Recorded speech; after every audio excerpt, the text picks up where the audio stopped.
ഇറാന്റെ പുതിയ പരമോന്നത നേതാവായി മുസ്തഫ ഖമനേയിയെ പ്രഖ്യാപിച്ചിട്ട് ഏതാനും നാളുകൾ മാത്രമാണ് ആയിട്ടുള്ളത്. ഇപ്പോൾ മുസ്തഫ ഖമനേയിയെക്കുറിച്ച് വിവരം നൽകുന്നവർക്ക് ഏതാണ്ട് 93 കോടി രൂപയാണ് അമേരിക്ക പ്രതിഫലം പ്രഖ്യാപിച്ചിരിക്കുന്നത്. മുസ്തഫയെക്കുറിച്ച് മാത്രമല്ല, ഇസ്ലാമിക് റവല്യൂഷണറി ഗാർഡ് കോർപ്സിലെ ഉയർന്ന ഉദ്യോഗസ്ഥരെക്കുറിച്ചുള്ള വിവരങ്ങളും നൽകണമെന്നാണ് ആവശ്യം. $10 മില്യൺ, അതായത് 92.47 കോടി രൂപയാണ് പ്രതിഫലമായി പ്രഖ്യാപിച്ചിരിക്കുന്നത്. US സ്റ്റേറ്റ് ഡിപ്പാർട്ട്മെന്റിന്റെ റിവാർഡ്സ് ഫോർ ജസ്റ്റിസ് പ്രോഗ്രാം വഴിയാണ് ഈ വാഗ്ദാനം നൽകിയിരിക്കുന്നത്. ലോകമെമ്പാടും ഭീകരപ്രവർത്തനങ്ങൾ ആസൂത്രണം ചെയ്യുകയും സംഘടിപ്പിച്ച് നടപ്പാക്കുകയും ചെയ്യുന്ന ഇറാന്റെ ഇസ്ലാമിക് റവല്യൂഷണറി ഗാർഡ് കോർപ്സിന്റെ വിവിധ ഘടകങ്ങളെക്കുറിച്ച് ഉള്ള വിവരങ്ങൾ നൽകണം എന്നാണ് അമേരിക്ക ആവശ്യപ്പെട്ടിരിക്കുന്നത്. മറ്റ് നേതാക്കളെക്കുറിച്ചോ എന്തെങ്കിലും വിവരം ലഭിക്കുന്നവർ ഞങ്ങളെ അറിയിക്കണമെന്നും നിങ്ങൾക്ക് തക്കതായ പ്രതിഫലം നൽകുമെന്നും റിവാർഡ്സ് ഫോർ ജസ്റ്റിസിന്റെ എക്സ് അക്കൗണ്ടിൽ പങ്കുവച്ച കുറിപ്പിൽ പറയുന്നുണ്ട്.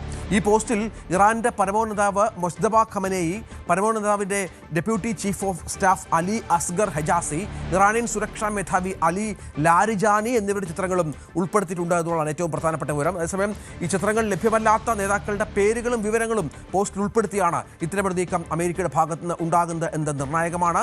വരും ദിവസങ്ങളിൽ ഇറാനെതിരെ അതിശക്തമായ ആക്രമണം നടത്തുമെന്ന് ട്രംപ് പ്രഖ്യാപിച്ച ഒരു പശ്ചാത്തലം കൂടി ഇതിനോട് ചേർത്ത് വെക്കണം. ഏതായാലും ഫോക്സ് ന്യൂസിനും മറ്റും നൽകിയ അഭിമുഖത്തിൽ എത്രയും പെട്ടെന്ന് ഇറാൻ ഭരണകൂടത്തെ പൂർണ്ണമായും നിയന്ത്രണത്തിലാക്കുമെന്നാണ് ട്രംപ് പറഞ്ഞിരിക്കുന്നത്. വി ആർ കാർത്തിക് വിവരങ്ങളുമായി ചേരും. കാർത്തിക്, നമുക്കറിയാം ഈ മുസ്തഫയുടേതായി വന്ന ഒരു പ്രസ്താവന അത് എഴുതി തയ്യാറാക്കിയ ഒരു പ്രസ്താവനയായിരുന്നു. വീഡിയോ സന്ദേശമായോ മറ്റോ മുസ്തഫ ഇതുവരെ പ്രത്യക്ഷപ്പെടാൻ തയ്യാറായിട്ടില്ല. പൊതുജന മധ്യത്തിൽ മുസ്തഫ ഇല്ല. എവിടെയാണെന്നതിനെക്കുറിച്ച് ആർക്കും അറിവില്ല. ഒരുപക്ഷെ അമേരിക്കയുടെയും ഇസ്രായേലിൻ്റെയൊക്കെ ഭീഷണിയിൽ മുസ്തഫയെ പുറത്തിറക്കാതിരിക്കുന്നതായിരിക്കാം. പക്ഷേ മുസ്തഫയ്ക്ക് ഗുരുതരമായി പരിക്കേറ്റു എന്ന് അമേരിക്ക പറയുന്ന പശ്ചാത്തലം കൂടിയുണ്ട്. എന്താണ് മനസ്സിലാക്കേണ്ടത്? മുസ്തഫ ജീവനോടെ ഉണ്ടോ? അദ്ദേഹത്തിൻ്റെ ആരോഗ്യനിലയിൽ പലതരത്തിലുള്ള ആശങ്കകളുമുണ്ട്. പക്ഷേ ഇന്നലെ US സ്ഥിരീകരിച്ചത് ആദ്യത്തെ ആക്രമണത്തിൽ തന്നെ അദ്ദേഹത്തിന് ഗുരുതരമായി പരിക്കേറ്റിട്ടുണ്ട്. ഒരുപക്ഷെ ഒരു കോമ സ്റ്റേജിലേക്ക് ആയിരിക്കാം അദ്ദേഹത്തിൻ്റെ ഇപ്പോഴത്തെ അവസ്ഥ എന്ന തരത്തിലാണ് അഭ്യൂഹങ്ങൾ പങ്കുവയ്ക്കുന്നത്. ഇത്തരത്തിലുള്ള അഭ്യൂഹങ്ങൾ കഴിഞ്ഞ ദിവസം US സ്ഥിരീകരിക്കുകയും ചെയ്തിരിക്കുന്നു. എന്തായാലും ഇറാന്റെ പരമോന്നത നേതാവ് ആയത്തുള്ള അലി ഖമനേയിയുടെ പിൻഗാമിയായി തെരഞ്ഞെടുക്കപ്പെട്ട മുജ്തബയെയും ലക്ഷ്യമിട്ടുള്ളതായിരിക്കും അമേരിക്കയുടെ നീക്കങ്ങൾ എന്ന് വ്യക്തമാക്കുന്നതാണ് പുതിയ വിവരങ്ങൾ പുറത്തു വരുന്നത്. കാരണം മുജ്തബയെ കുറിച്ച് നിർണായക വിവരങ്ങൾ നൽകുന്നവർക്ക് $10 മില്യൺ പ്രതിഫലം വാഗ്ദാനം ചെയ്തിരിക്കുന്നു US എന്നതാണ് ഏറ്റവും ശ്രദ്ധേയം. ഇന്ത്യൻ കറൻസിയിലേക്ക് വന്നാൽ ഏതാണ്ട് 93 കോടി രൂപയാണ് മുജ്തബ അടക്കം ഇറാന്റെ സീനിയർ നേതാക്കളായ 10 നേതാക്കളെക്കുറിച്ച് വിവരം നൽകുന്നവർക്ക് US വാഗ്ദാനം ചെയ്യുന്നത്. അതോടൊപ്പം തന്നെ അവരെ സുരക്ഷിതമായി അവരുടെ സുരക്ഷ ഉറപ്പാക്കും എന്നുകൂടി US പങ്കുവച്ച ട്വീറ്റിൽ വ്യക്തമാക്കുന്നു. എന്തായാലും മുജ്തബയെ ലക്ഷ്യമിട്ടുകൊണ്ടുള്ള ആക്രമണങ്ങൾ ഇനിയും ഉണ്ടാകും എന്ന തരത്തിലുള്ള വിലയിരുത്തലുകളാണ് ഇതിൻ്റെ പശ്ചാത്തലത്തിൽ വരുന്നത്. അത്തരത്തിലുള്ള വിലയിരുത്തലുകളാണ് വിദഗ്ധർ നടത്തുന്നതും. എന്തായാലും വളരെ ശക്തമായ ആക്രമണം തന്നെയാണ് ഇറാനിൽ US ഇപ്പോഴും നടത്തുന്നത്.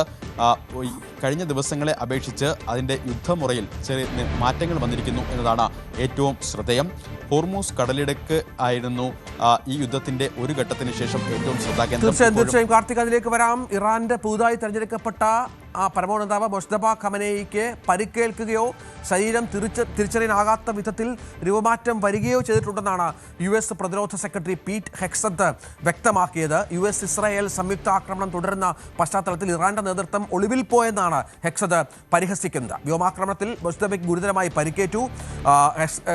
ഈ മുസ്തഫ കോമയിലാണ്. ആക്രമണത്തിൽ ഗുരുതരമായി പരിക്കേറ്റ മുസ്തഫയ്ക്ക് ഒരു കാൽ നഷ്ടപ്പെട്ടു എന്നും ഒക്കെയാണ് അമേരിക്ക ഇപ്പോൾ അവകാശവാദമായി ഉന്നയിക്കുന്നത്. ഇങ്ങനെയാണ് ഹെക്സത്ത് പറയുന്നത്. ഞങ്ങൾക്കറിയാം, പുതിയ പരമോന്നത നേതാവെന്ന് വിശേഷിപ്പിക്കപ്പെടുന്ന എന്നാൽ അത്രയ്ക്കൊന്നും ഇല്ലാത്ത നേതാവിന് പരിക്കേറ്റിട്ടുണ്ട്. തിരിച്ചറിയാനാകാത്ത വിധം രൂപമാറ്റം സംഭവിച്ചിട്ടുണ്ട്. ഇന്നലെ ഒരു പ്രസ്താവന പുറപ്പെടുവിച്ചിരുന്നു. എന്നാൽ ശബ്ദമോ ദൃശ്യങ്ങളോ ഇല്ല. അത് കേവലം എഴുതി തയ്യാറാക്കിയ പ്രസ്താവന മാത്രമായിരുന്നു എന്നാണ് പീറ്റ് ഹെക്സത്ത് പറയുന്നത്. അതായത് ഹെക്സത്ത് പറയുന്നത് മുസ്തഫ ജീവനോടെ ഉണ്ടാകാനുള്ള സാധ്യതയില്ല, അല്ലെങ്കിൽ ഗുരുതരമായി പരിക്കേറ്റിട്ടുണ്ട്. ഇറാന് ധാരാളം ക്യാമറകളും ശബ്ദം റെക്കോർഡ് ചെയ്യാനുള്ള അനവധി സംവിധാനങ്ങളുമുണ്ട്. എന്നിട്ടും എന്തുകൊണ്ടാണ് ഇത്തരത്തിൽ എഴുതി തയ്യാറാക്കിയ പ്രസ്താവനയുമായി വരുന്നത് എന്നുള്ള ചോദ്യമാണ് ഇപ്പോൾ അമേരിക്ക ഉന്നയിക്കുന്നത്. ഒന്നിൽ അയാൾ ഭയന്നിരിക്കുന്നു, അല്ലെങ്കിൽ അയാൾക്ക് പരിക്കേറ്റിരിക്കുന്നു, അല്ലെങ്കിൽ അയാൾ ഒളിച്ചിരിക്കുകയാണ്. അയാൾ ഇതിനൊന്നും ഈ വരുന്ന കാര്യങ്ങൾക്കൊന്നും ആധികാരികതയില്ല എന്നും പീറ്റ് ഹെക്സത്ത് മുന്നോട്ട് വെക്കുന്ന ഒരു പ്രധാനപ്പെട്ട കാര്യമുണ്ട്. അത് ഈ പറയുന്ന പോലെ വളരെ ഗുരുതരമായ പരിക്കേറ്റിട്ടുണ്ട്. കരളിലും വയറിനും മറ്റുമുള്ള പരിക്കിനെ തുടർന്ന് കോമയിലാണ് എന്നുള്ള വിവരം കഴിഞ്ഞ ദിവസം പുറത്തു വന്നിരുന്നു. അതിന് പിന്നാലെയാണ് ഇപ്പോൾ പീറ്റർ ഹെക്സത്തിന്റെ ഇത്തരത്തിൽ ഇത്തരത്തിലുള്ള പ്രസ്താവന വരുന്നത്. മറ്റൊരു വാർത്തയുമായി ബന്ധപ്പെട്ട് കാർത്തിക്കിലേക്ക് ഒന്ന് പോകണം. അത് ഇറാന്റെ എണ്ണ കയറ്റുമതിയുടെ പ്രധാന കേന്ദ്രമായ ഖാർഗ് ദ്വീപിൽ ആക്രമണം നടത്തി എന്നുള്ള അവകാശവാദം ഇപ്പോൾ അമേരിക്ക മുന്നോട്ട് വച്ചിട്ടുണ്ട്. ഈ ദ്വീപ് നമുക്കറിയാം തന്ത്രപ്രധാനമായ ഇറാന്റെ ഏറെ പ്രാധാന്യമുള്ള ഒരു പ്രദേശം കൂടിയാണ്. പക്ഷേ എണ്ണ ഉൽപ്പാദന കേന്ദ്രങ്ങളെ അല്ല, സൈനിക കേന്ദ്രത്തെയാണ് ലക്ഷ്യമിട്ടതെന്നാണ് ട്രംപ് പറയുന്നത്. പക്ഷേ ഇനിയും എണ്ണ ഉൽപ്പാദന കേന്ദ്രങ്ങളിലേക്ക് ആക്രമണം വ്യാപിപ്പിക്കുമെന്നും ട്രംപ് പറയുന്ന പശ്ചാത്തലം പ്രധാനമായ ഒന്നാണ്. ഇറാനിയൻ എണ്ണ കയറ്റുമതിയുടെ ഹൃദയമാണ് ഈ ചെറു പവിഴപ്പുറ്റു ദ്വീപ്. പേർഷ്യൻ ഗൾഫ് കടലിടുക്കിൽ ഇറാൻ തീരത്ത് നിന്ന് 25 കിലോമീറ്ററിലധികം ദൂരത്തിൽ സ്ഥിതി ചെയ്യുന്ന ഈ ദ്വീപ് കേന്ദ്രീകരിച്ചാണ് ഇറാന്റെ ക്രൂഡ് ഓയിൽ കയറ്റുമതി 90% എന്ന് ഓർക്കണം. 8 കിലോമീറ്റർ നീളവും 5 കിലോമീറ്ററോളം വീതിയും മാത്രമാണ് ഈ ദ്വീപിനുള്ളത്. ഈ ദ്വീപ് തകർക്കുമെന്ന് അമേരിക്ക പറയുന്നുണ്ട്. പക്ഷേ തൊട്ട് കഴിഞ്ഞാൽ ചാരമാക്കുമെന്നുള്ള ഇറാന്റെ മുന്നറിയിപ്പ് കൂടി ഇതുമായി ബന്ധപ്പെട്ട് വന്നിട്ടുണ്ട്. അതിലൊന്ന് അമേരിക്കയുടെ എണ്ണ ഉൽപ്പാദന കേന്ദ്രങ്ങൾ അല്ലെങ്കിൽ അമേരിക്കയുമായി ബന്ധപ്പെട്ട എണ്ണ ഉൽപ്പാദന കമ്പനികളെ ടാർഗറ്റ് ചെയ്യും എന്നാണ് ഇറാൻ സൈനിക വക്താവ് പറയുന്ന പ്രധാനപ്പെട്ട ഒരു കാര്യം. ഖാർഗ് ദ്വീപിൽ ആക്രമണം നടത്തിയെന്ന ട്രംപിന്റെ അവകാശവാദത്തിന് പിന്നാലെയാണ് ഇത്തരമൊരു നിലപാടുമായി ഇറാൻ വരുന്നത്. കാർത്തിക്, അത് വളരെ പ്രധാനമാണല്ലോ. ഈ ഖാർഗ് ആക്രമിക്കുക എന്ന് പറഞ്ഞാൽ അത് എണ്ണ ഉൽപ്പാദന കേന്ദ്രങ്ങളിലേക്കും ആക്രമണം വരികയും മറ്റും ചെയ്താൽ അത് ലോകക്രമത്തെ ബാധിക്കും. വലിയ തോതിൽ യുദ്ധത്തിന്റെ ഒരു ഘടന തന്നെ മാറും. 2 ആഴ്ച പിന്നിടുന്ന ഈ യുദ്ധത്തിൽ കഴിഞ്ഞ ദിവസങ്ങളായി ഏറ്റവും ശ്രദ്ധാകേന്ദ്രം ഹോർമുസ് കടലിടുക്ക് തന്നെയാണ്.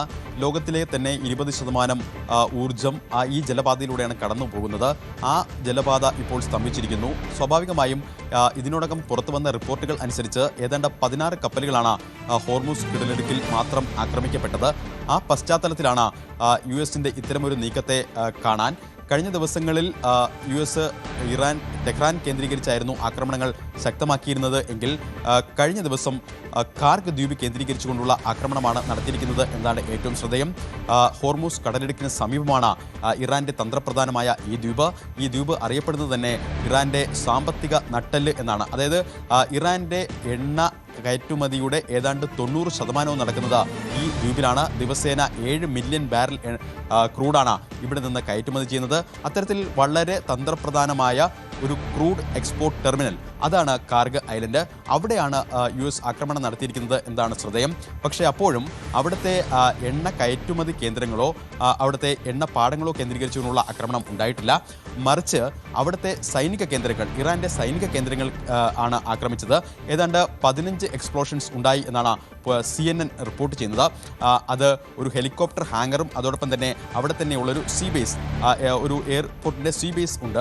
അവിടെയുമാണ് ആക്രമണം നടന്നത് എന്നാണ് പുറത്തു വരുന്ന റിപ്പോർട്ടുകൾ. സ്വാഭാവികമായും അത് കൃത്യമായ സന്ദേശമാണ് നൽകുന്നത്.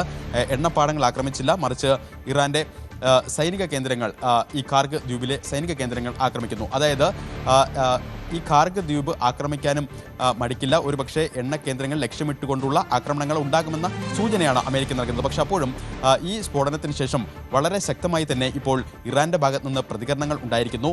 ഖാർഗ് ദ്വീപിൽ എന്തെങ്കിലും തരത്തിലുള്ള ആക്രമണത്തിന് മുതിർന്നാൽ ഇത്തരത്തിൽ ചാരമാകും എന്നൊരു മുന്നറിയിപ്പാണ് ഇറാൻ നൽകുന്നത്.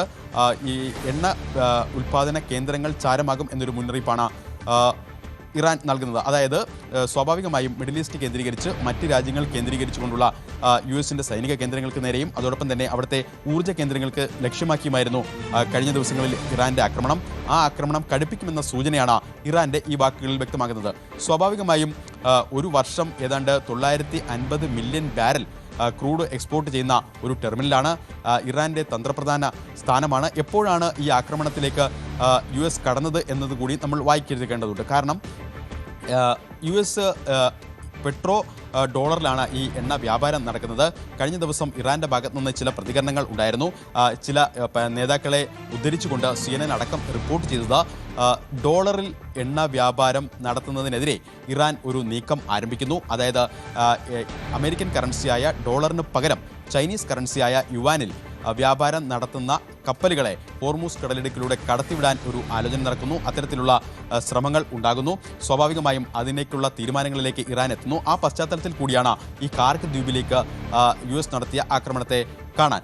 എന്തായാലും വളരെ ശക്തമായി തന്നെ ആക്രമണം മുന്നോട്ട് പോകുന്നു. ഒരു തരത്തിലുള്ള ഡി എസ്കലേഷൻ സാധ്യതകളും, അതായത് യുദ്ധം നിയന്ത്രണ വിധേയമാവുകയോ എന്തെങ്കിലും തരത്തിലുള്ള സമവായ സാധ്യതകളോ ഒന്നും തന്നെ ഈ ഘട്ടത്തിലും കാണുന്നില്ല. സൗദിയിലേക്കും കുവൈറ്റിലേക്കുമൊക്കെ കൂടുതൽ ഡ്രോണുകൾ എത്തുന്നു. അവ ഇന്റർസെപ്റ്റ് ചെയ്തതായി അവിടുത്തെ പ്രതിരോധ മന്ത്രാലയങ്ങൾ തന്നെ ഔദ്യോഗികമായി അറിയിക്കുന്നു. അതോടൊപ്പം തന്നെ ഒമാനിൽ US-ന്റെ അവശ്യ സർവീസുകൾ ഒഴികെ പ്രവർത്തിക്കുന്ന ജീവനക്കാരോടും അവരുടെ കുടുംബാംഗങ്ങളോടും ഒമാനിൽ നിന്ന് മാറാൻ US ആവശ്യപ്പെട്ടിരിക്കുന്നു. ഇത്തരത്തിൽ പശ്ചിമേഷ്യയിൽ ആകെ സംഘർഷങ്ങൾ അനുദിനം വർദ്ധിച്ചു വരുന്ന ഒരു കാഴ്ചയാണ് കാണുന്നത്. 15-ാം ദിവസത്തിലേക്ക് എത്തുമ്പോൾ കാർഗ് ഐലൻഡ് പോലെ തന്ത്രപ്രധാനമായ കേന്ദ്രങ്ങൾ ലക്ഷ്യമിട്ടുകൊണ്ട് US ആക്രമണം തുടരുന്നു.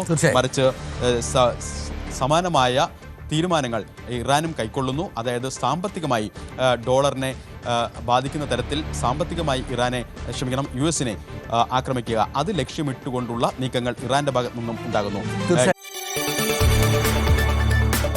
കൂടുതൽ വാർത്തകൾക്ക് News 18 Keralam YouTube channel subscribe ചെയ്യുക.